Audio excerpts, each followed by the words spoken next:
Ayan po mga kabida, isang magandang oras po sa lahat. Welcome po sa aking channel. Nako, eto na. Lumabas na po ang totoo po, mga kabida.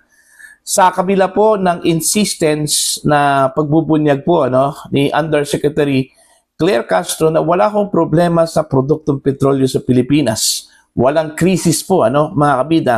Pero sa ginawa po ng Pangulo po kagabi, idineklara po niya mga kabida, ito hong State of National Energy Emergency. Ito po ay sinyalis po mga kabida na meron po tayong problema sa mga produktong petrolyo sa Pilipinas. Ito, babasahin ko lang po. Ito pong breaking mula sa Ang Balita Ngayon. State of National Energy Emergency, idineklara ni PBBM, EO 110, ipinatupad sa gitna ng global tension. Ayan.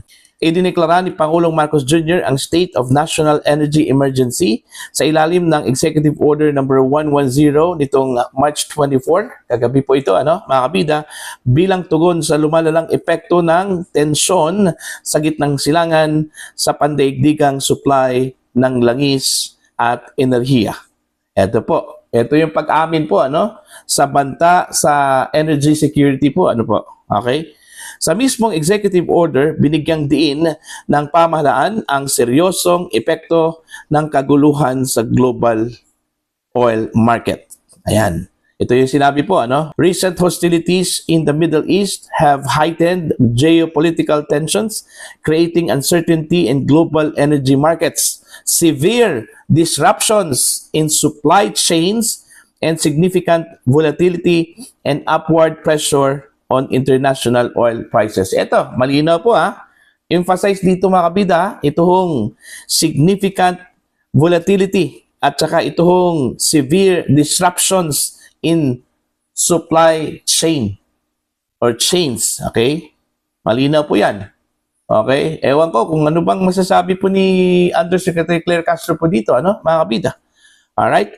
Eto, tuloy po tayo mga kabida. Isa sa tinukoy na pangunahing dahilan ay ang posibleng epekto sa Strait of Hormuz, isang mahalagang rota ng global oil shipments. Ayan.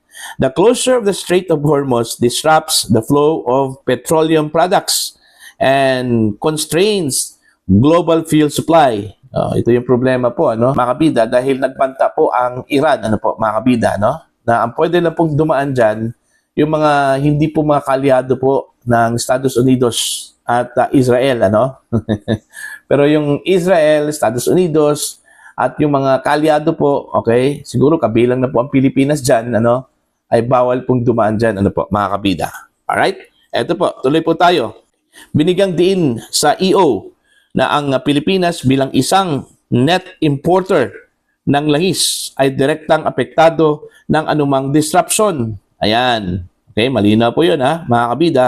As a net importer of petroleum products, the Philippines remains highly dependent on external sources and is therefore vulnerable to disruptions. Okay? Bilang isang bansang umaasa sa inaangkat na langis, ang Pilipinas ay lubhang dependent sa panlabas na supply at madaling maapektuhan ng anumang pagkaantala, mga kabida.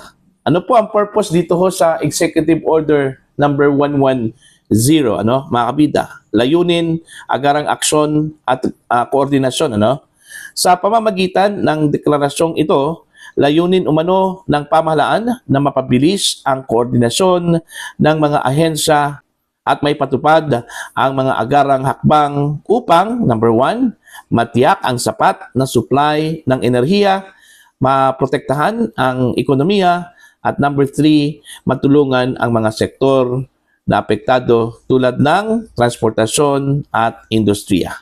Kasama rin sa EO ang pagbuo ng isang unified response package para sa kabuhayan, pagkain, industriya at transportasyon, mga kabida. Alright.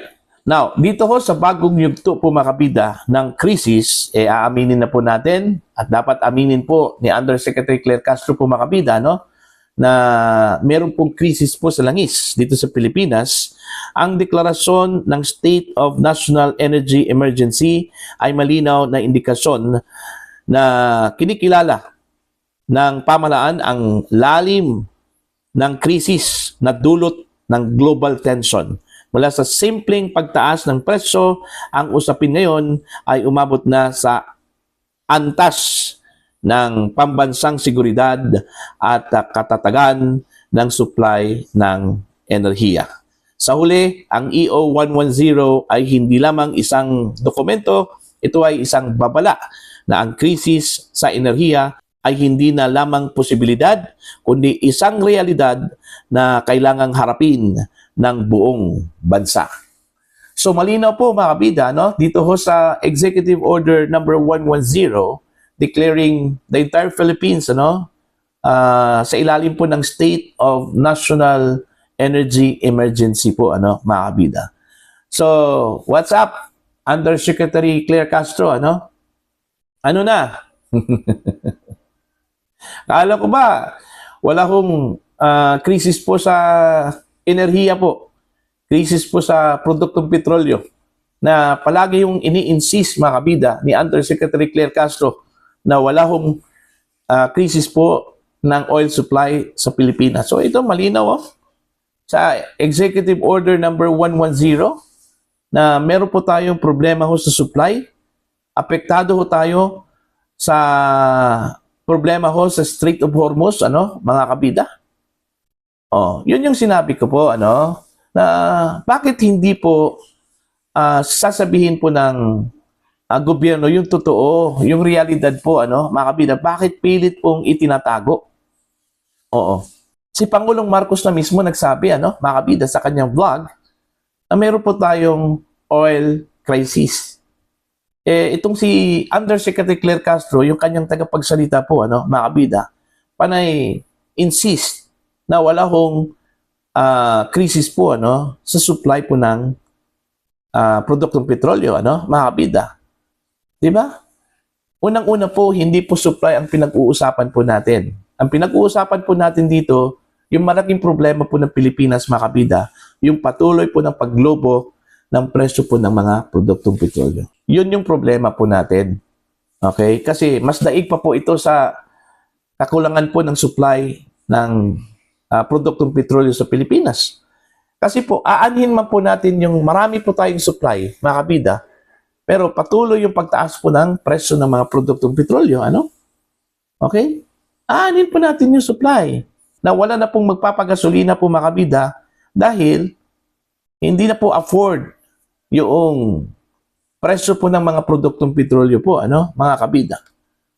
See? Maging totoo po tayo. Dapat ang gobyerno maging totoo para at least maintindihan po ng taong bayan mga kabida na meron po tayong problema. At least man lang may mga suggestions mula sa mamamayan na pwede hong gawin po ng gobyerno. Okay? Makakaintindi po ang mamamayang Pilipino. Kaysa itinatago natin, pinipilit po nating ipakita at ipadama po sa mga Pilipino, mga kabida, na wala ho tayong problema. Hindi po maganda yon. Okay? So, eto, lumabas na po ang totoo, mga kabida, na meron po tayong problema po sa produktong petrolyo, mga kabida. Okay? Taliwas doon ho sa sinabi po ni Undersecretary Claire Castro. See? Doon kasi nag-umpisa po kay Pangulong Marcos. Kasi sinabi kasi ng mga kabida na everything is normal.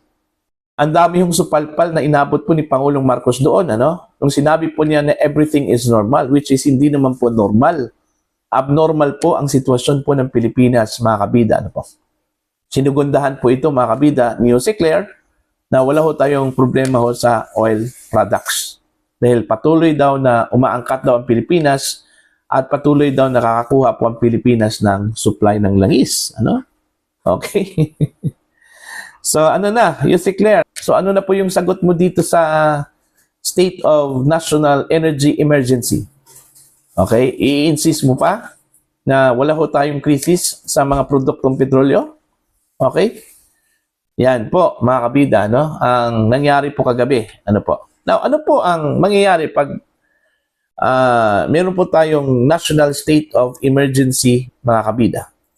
Siyempre naman, inactivate daw nila yung tulong mula sa gobyerno para po sa mga Pilipino, ano, mga kabida. Okay? Mula sa iba't ibang ahensya po na concerned ho dito, ano, mga kabida, Department of Energy, Department of Social Welfare and Development, mga kabida, no? At iba pang mga ahensya po ng gobyerno na tutulong po, ano, para maibsan po ang pasanin, ano, ng mga Pilipino, mga kabida. Kabilang na din ito hong Department of Trade and Industry po. Kasi isa po sa mga maapektuhan ho dito, mga kabida, no? Ito hong mga produkto po natin, basic and prime commodities, ano, mga kabida. In fact, umpisa na pong tumataas po, mga kabida, no? Ito hong mga produkto po natin, mga pangangailangan natin, ano, mga kabida. Dahil sa epekto po, mga kabida, no, ng pagtaas ng presyo po ng mga produktong petrolyo. Kasi meron kasi yung domino effect, ano? Hindi po pwede na wala hong domino effect. Meron yan, ano, mga kabida, dahil halos lahat po gumagamit po ng gasolina, ano, mga kabida, o crudo, ano po. So, may effect talaga yan. Yun yung krisis na binabanggit po natin, ano, yung magiging epekto po ng pagtaas, na walang tigil na pagtaas po, mga kabida, ng mga produktong petrolyo. Alright? Ano po ang pwedeng gawin po natin dito? Okay? Lalong-lalo po ng Pilipinas kasi malinaw po na walang control po ang gobyerno, ano, sa pagtaas po ng presyo po ng mga produktong petrolyo, ano po, mga kabida. Isa lang po yung sagot po dito, ano, mga kabida. Okay? At yun din yung panawagan po ng karamihan po, ano, nung una pa po. Yung ibasura po, mga kabida, itong oil deregulation law. Okay? Kung gusto po ng gobyerno na magkaroon po ng control sa presyuhan po ng langis dito sa bansa, ano, mga kabida, ibasura ang oil deregulation law para maibalik po, ano, sa gobyerno ang kontrol ng mga produktong petrolyo po na pumapasok po dito sa Pilipinas, ano, mga kabida. Para po sa inyong opinion at pananaw po, ano, please comment down. Sa mga hindi pa po subscriber po sa akin channel, please subscribe. Just click the subscribe button, click the notification bell, click all para updated po kayo, mga kabida, sa aking mga uploads. Maraming salamat po sa inyo lahat.